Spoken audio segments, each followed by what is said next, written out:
Welcome to the Wisdom with Inner Elegance Roundtable Series. I'm Caroline Phipps, the founder of Living with Inner Elegance. And I'm Deborah Kelly, the Executive Director of the Wisdom House Retreat and Conference Center in Litchfield, Connecticut. We are living in increasingly tumultuous and chaotic times, and we're going to need all of the resilience we can muster to navigate these days. But how do we know just how resilient we are? Today we're going to share some strategies and some inspiring stories that are going to help us navigate these times and to encourage us to be more resilient. Caroline, what have you been doing that has been helping people learn these strategies to become more resilient with the challenges in this life? Well, it's kind of the subject of the day, isn't it, That's really? for sure. Because I feel as if collectively our resilience is being challenged. Every day. And I recall you saying to me that there are people who are coming to Wisdom House now who are living in a period of time that they never have before and they didn't expect. That's true. That's true. And feeling fearful, where they feel they've never felt that type of fear in their life before, with the unknown and the uncertainty, growing older, life changes, all of these different things in their personal life and in this global world that are just changing so rapidly. Yeah. They are becoming fearful. And I guess looking for just some stability, some rock, some type of strong connection to help them navigate through these different times. I think, yes, one of the keys to it, of course, is, I believe, when we come together in community and help to strengthen one another, because we truly are stronger together. So that's a very important piece of the puzzle. We've always had challenges to our resilience as human beings. You know, it's being on this planet and in these lives can be really tough. Yes. You know, we can lose loved ones, we can lose a home, things can change overnight. We might, go into financial difficulties that we didn't expect. And these are all those sort of big life-altering events that can happen, that can really knock us off our game. Definitely. And when we first talked about resilience, I was thinking about it, and I used to think resilience was kind of bouncing back.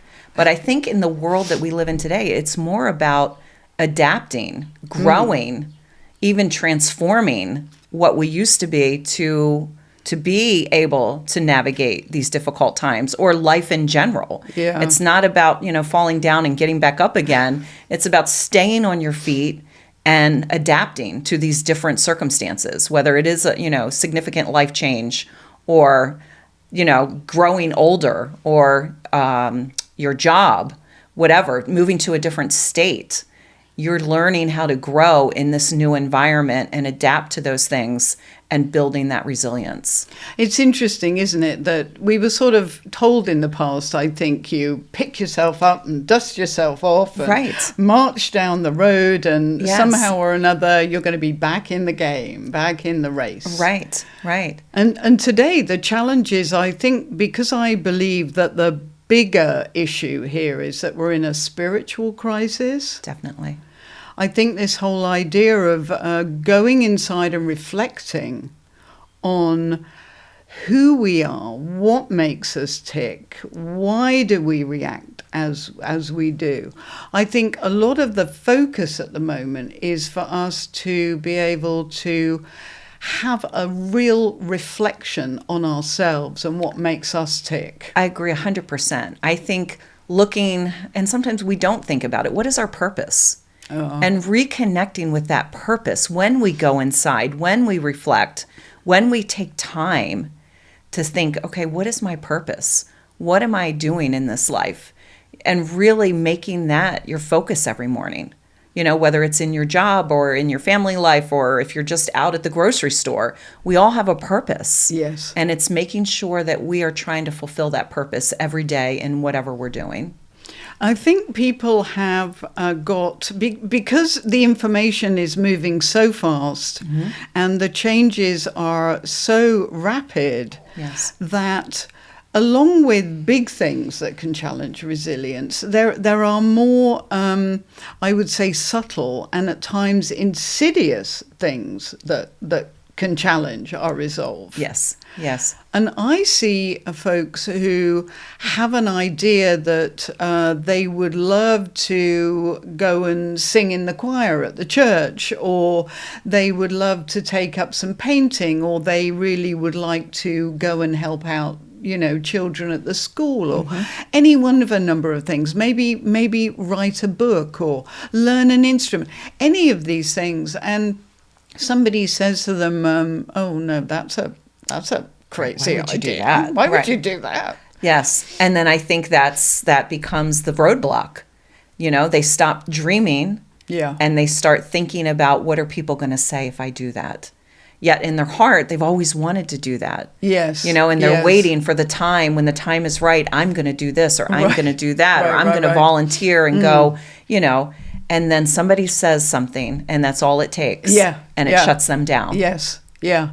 It's just extraordinary. I think we've all had moments in our lives when we look back and somebody has said something negative. That can affect an entire lifetime. Right. And you don't even know the power of that. We don't think about the power of our words and how we use them. You can affect someone negatively, but in the same breath, you can affect someone positively. Yes. And say something that you don't even know, but that person took it home with them, and it's encouraged them to do more. Yes, yeah, absolutely. And I think when we are going into this process of inner reflection, because resilience comes from within. We are not going to be able to go outside of ourselves and somehow or another suddenly learn how to be resilient. Right. It's an inner process. Correct. Of growth and development. But something we've also talked about in previous podcasts, I believe it is surrounding yourself with resilient people. Right, that's a good Finding point. that community of resilience. Isolation, you're going to go nowhere. Yes. You're going to hear those thoughts in your head, and you're just going to dig that hole deeper, and you're not going to have the courage to step out and do that thing that you want to do. But I believe surrounding yourself with resilient people, hearing the stories of resilience. Yes. And, you think, oh, man, my life is so awful, this or that. But then you hear somebody else's and what they came back from. Right. And you're like, wow, now if they could do that. So I think it is feeding our minds, our brains, with resilient stories and people that have been resilient that will encourage you to be resilient as well. Yes, I think that's very true. And I have a friend called John Divine G. Whitfield, who I met when I was doing a prison program with theatre arts, rehabilitation through the arts, RTA. Wow. And I met him in Woodbourne Prison in the Catskills. And he was a part of this. Well, he was actually a founder of this theatre troupe, which was founded in Sing Sing. And ultimately, he became the inspiration behind the Oscar-nominated film this year for the movie Sing Sing. Wow. And won an Oscar nomination for the screenplay. But back in the day when I met him, he was in the 24th year of a 25-year to life sentence for something he hadn't done. There was actually evidence outside of the prison that he was always trying to navigate and get people on board over to exonerate him. But he was in this situation where he knew he was innocent, but he was incarcerated as a very young man. And I met him in his 40s. And he didn't know whether or not he was going to be allowed out the following year on his 25th year inside, or whether the parole board would say, no, you're staying for longer. He had no idea. Wow. So I met this man who was incredibly articulate. In prison, he'd worked and got his bachelor's, his master's. Wow. He had 6 books published on Amazon with the help of people from the outside. And he'd studied the legal profession, as you might imagine he would sure. in the situation, up and down, and helped other prisoners with their cases. So I thought, he is a guy that I need to talk to about resilience. Sure, definitely. You know? Right. And I said to him, when you were in that courtroom and the judge puts the hammer down on 25 to life, where do you go from there? Yeah. As a very young person, your life's been ripped out from underneath you. I can't imagine that devastation. I can't imagine that feeling of just helplessness or hopelessness, and either giving up or thinking, okay, this is what's been handed to me. Now what am I going to do with this? Yeah. And obviously he's made some great decisions to bounce back from that. Yeah. And of course, these situations are full of people who are just plain angry and raging against the machine the entire time that they're in that situation. And of course, what it does is you're then in a very volatile situation. You don't want to participate in anything. You are giving out this vibe where you're attracting other people inside who are so upset and angry. Right. Fueling that vibe of anger and discontentment isn't good. Yeah, and it's not good, and it's a downward spiral to nowhere. Right. And you're not going to pass your parole board, and it's going to, go on and on and on. Right, right.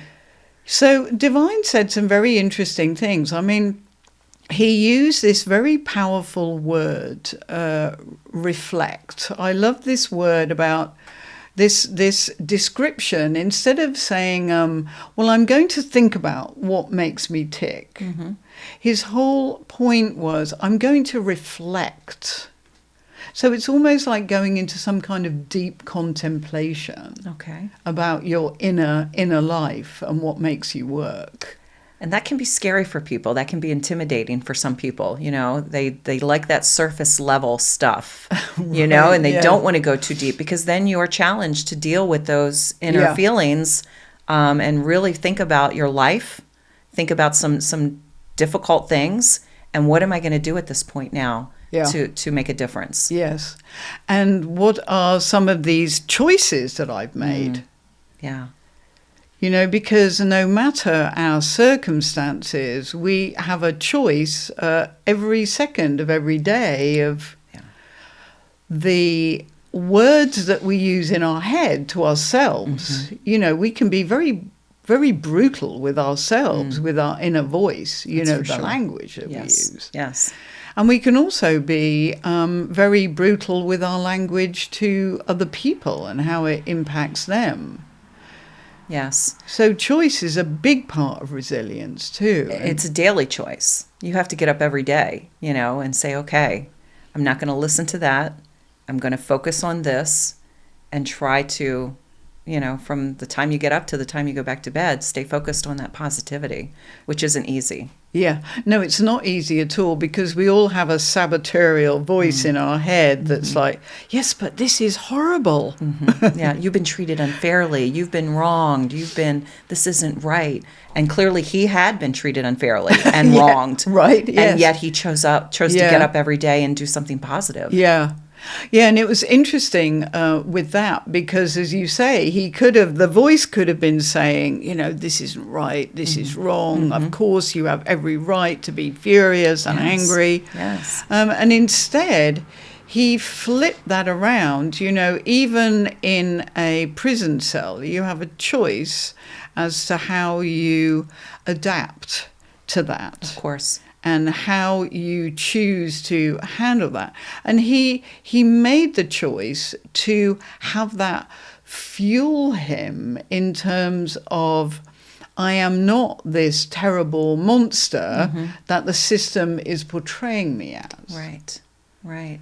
So if I go into anger and rage, then that taps right into the narrative of the people in the system. Exactly. They win. So you're making this very important point that when we succumb to the negative voice in our mind and maybe behave in a negative manner, we become everything that the system is kind of, we make our situation worse, right? We become what the system is saying that we are. Right, right. And again, I think that comes down to not isolating yourself to believe those negative thoughts. If you are around positive people and you have a community and a connection, whether it's in prison or outside of prison, you've got to find that community that's going to encourage and feed that positivity and not allow you to drown in those negative voices that you're hearing. Yeah, absolutely. One of the other interesting things that Divine said to me was that you also need to examine your strengths. So where you are strong and effective and where, I think we don't call it weaknesses exactly, we call it lesser strengths. Okay, yeah. Yeah, and sometimes we focus on those, and that's what we think about. Oh, I can't do this. I wish I could do that. I'm no good at this. This is really challenging for me. Yet there's other things that you are really good at. Right. And again, it's that voice in your head that doesn't allow you to see the good, to hear the good, and we need to focus on what our strength is. Whether it's 1 or 5 or whatever that strength is, just cultivating that and making the most of it. Yeah. I think I see a lot of young people today who are really high achieving students. Pupils, and then going on to college, the students, and the drive to do more, to be perfect, to have the exactly perfect score, to get into the exactly perfect situation. Yeah. I feel that the emphasis now as well on perfection challenges resilience. And it definitely does. I believe the pressure that we put on our young people to perform, whether it's in athletics or in education or just in their daily life, they set these standards that by this age you should be here, and by this age you should have this net worth, and by this age you should be this far in your career. And they're impossible standards for the normal average person to attain. Yes. Yet because of social media, right, I believe we have just been bombarded with what I call it's just fake. People put it out there. Oh, look at my life. It's all of this. Yet they're probably home alone in their room crying at night, but they've put out on social media that they've had such a wonderful day and they've done all of these things. Yeah. And so we measure our young people, unfortunately, are measuring their success to what they're seeing online, and it just isn't reality. And again, I think it's detrimental. But then it goes on from there, even in our young people's lives, then once they get married. You have women and men who think, okay, if I'm going to be successful, I've got to be driving this car and living in this community and, bringing in this amount of income, and my children have to be going to these activities and all of that pressure. Right, yeah. It's like people, you can't. And people are breaking down because they just can't reach those standards. And I believe they're not happy. Yeah. It becomes, it steals the joy. It steals the happiness because you're trying so hard to, and this goes way back, keep up with the Joneses. Yeah, exactly. Exactly. It's too much pressure. Yeah, it's kind of a brutal cycle that we've managed to get ourselves in here. And I think that so many people now take a particular path because they're so afraid of failure. And at the same time, there is this, what I feel is a little bit, there's this kind of scaling back of taking a bit of a risk Yes. Being a little creative, doing something a little different. I think this is why we've ended up with so many films and TV series that all seem to be written in the same way. They all seem to follow the same pattern. And, you know, there are great stories out there, but, you know, they're at the moment we're really struggling, I think, to be creative, you know, with publishing, film, music. It's all just got a little bit sort of too safe, I would say. Yes. I think I guess the parameters have kind of gotten tighter, and you just don't feel comfortable enough to step out and maybe say and do something for fear of what other people might say about you. The freedom just isn't there. Right. And all of that challenges our resilience, because somewhere deep inside of us, we all know that we have something to bring, and there's something more. Yes. You know, there's a bigger purpose. Exactly. You know? And if that alone inspired me right there, all of us do have something, but there are people in each one of our lives who don't know that. Right. And are we encouraging them? You know, where are you at in your life? You've got stuff to share. Yes. You know, my uncle just turned 95 years old, and he still has stuff. I could have listened to him talk all day. Oh, you know, there wonderful. are still things that he can share that are going to help other people. Talking to children. I love talking to children. Yeah. There's no fear. There's no intimidation. Right. They always say children are so resilient. Yes. Because they have no fear. Yes. So talking to children and just the encouragement that comes from that, they too have stuff to share. And I just think we need to surround ourselves with that whole spectrum to build our resilience. So I think essentially what we're saying is that the more we can help to strengthen other people and bring them into the fold and share and connect and get this greater sense of having something that's bigger than ourselves. That's it. Definitely. You know, that's a big one, isn't it? Because I think so often we focus on what I need to be doing this and I need to be doing that and so on. Right. And often that is a barrier to going out and doing something, because then that makes us afraid and scared about what other people will say, or we might fail. But, you know, flip it into, I actually have something to share, and there may or may not be people out there who want to hear it, but I'm going to put it out there to be of service for other people. Definitely. You know? Definitely. And I think, again, social media, that's a gift that we have. Yeah. You know, a platform that people didn't have for not like the platforms we have today. True that. You know, and unfortunately people are using it for negative when it could be used for so many positive things. Connecting with people all around the globe. Right. And encouraging positivity. You know, the platform that we have. Absolutely. And just figuring how do I get my message out there? What do I do? Who do I connect with? Where do I go? Right. And I think we need to provide those opportunities. And what we put out, we get back. Yes, don't we? 100-fold. So it was very interesting with Divine when I spoke to him about this, because he was all about what you put out, you get back. And just a very brief but very inspiring story. He was eventually passed the parole board, and he got back to his family in Brooklyn. And a few days after he was at home, a white Rolls Royce showed up on his street, and everybody of course was looking at this, and out hopped a man who had been a young boy in the neighborhood when Divine was, before his incarceration, when he was a prominent DJ in the neighborhood, and he'd helped mentor this boy. Because he was a boy who was very smart, very bright, very intelligent, but at risk. Broken family, drug addiction here and there, you know, poverty and so on. So Divine cared for him and mentored him. Well, this young man was now, had done extremely well and had become the manager for Lil Wayne, the hip-hop superstar. Yeah.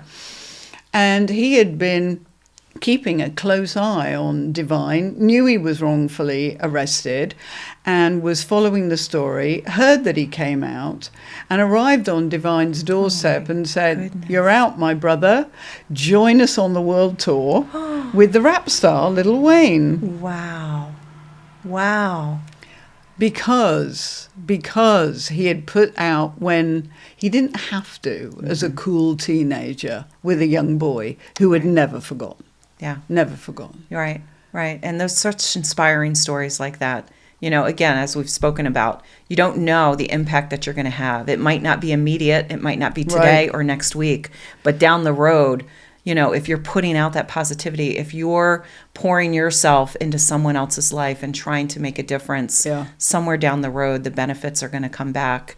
You know, I think we have a duty. I think we have a duty to humanity. We have a duty to reach out. You know, we've been put on this planet for a purpose. Yep.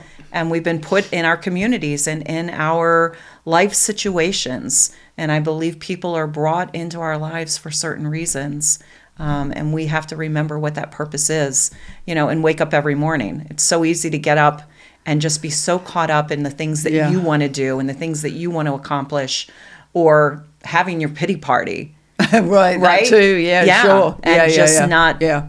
But no, we've got to stay connected again. And I think that goes back to community. Yeah. Isolation is a terrible thing. It's a terrible thing. It's just a recipe for disaster. And then we become isolated, and then the depression and the fear and all of those things, you've got to break out of. And it's not easy. It's easy to sit here and say that. But you have to force yourself to be connected somehow in community that's going to not only build you up, but encourage you to build others. And I think that all of us can be very aware of that. We all know people who are struggling with this. Yes. So I also advocate for people to reach out as well for other people and help to and use what resilience you have to empower other people to be resilient. Because just like anything, just like fear or kindness or whatever, it is contagious. Correct. We can spread a resilience. Right. You know? Right. And I think it's okay. You know, we all want to act like we've got our life together and we have no problems and we're all perfect. Right. But I think if you could be real, that just, people don't want to hear how perfect your life is. No. They want to hear about your hardships and your challenges and how you continue to get up and go on, you know, with things that you faced in your life. Yeah. And that's what makes it real. That's what that connection, they're not going to connect to someone who has the perfect life. Yeah. They want to hear about the non-perfect person and how they've continued to go on. And I believe that helps others. Absolutely. Absolutely. Yeah. So before we wrap up our roundtable for today, I'm just going to thank everyone who joined me at Wisdom House last month for the Keeping Your Sanity workshop. I was so humbled by the group that we had and the inspiration and just happiness and joy that we had with the group. It was so inspiring. That's a great word to use. We brought together a group of women organically that just came together, and yet there was a connection in that room.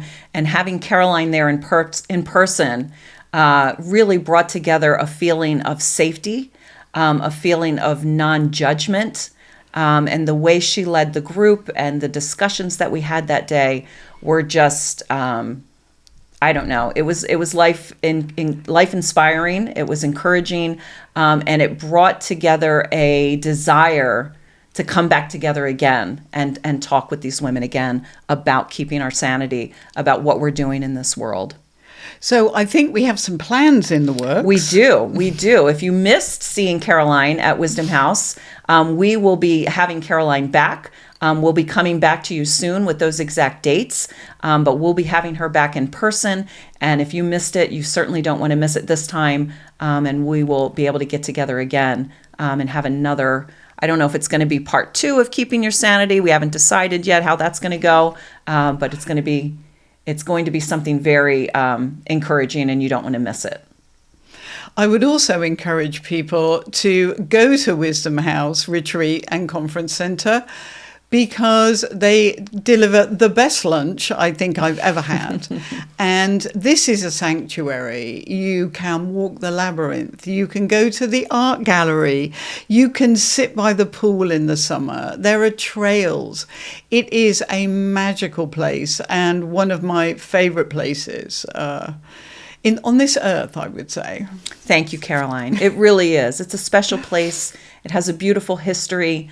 We're blessed with an amazing heritage there, and we encourage you to come. If you just want to get away for the day, if you want to spend the night, you can come on a private retreat. If you want to come for one of our lovely programs, we encourage you to come and see what Wisdom House has to offer. And how, Deborah, do people connect with Wisdom House? How do they get in touch with you? Yeah, so if you want to learn more about Wisdom House, please go to our website, wisdomhouse.org.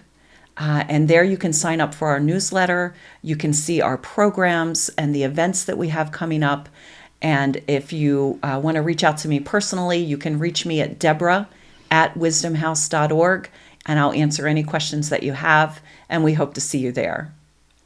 And for more information about living with inner elegance, visit carolinephipps.com.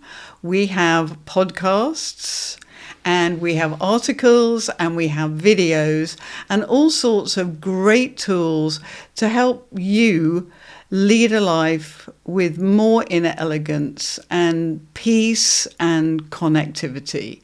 And until next time, Deborah and I will be back. We will see you then. Thanks for joining us. Thank you so much.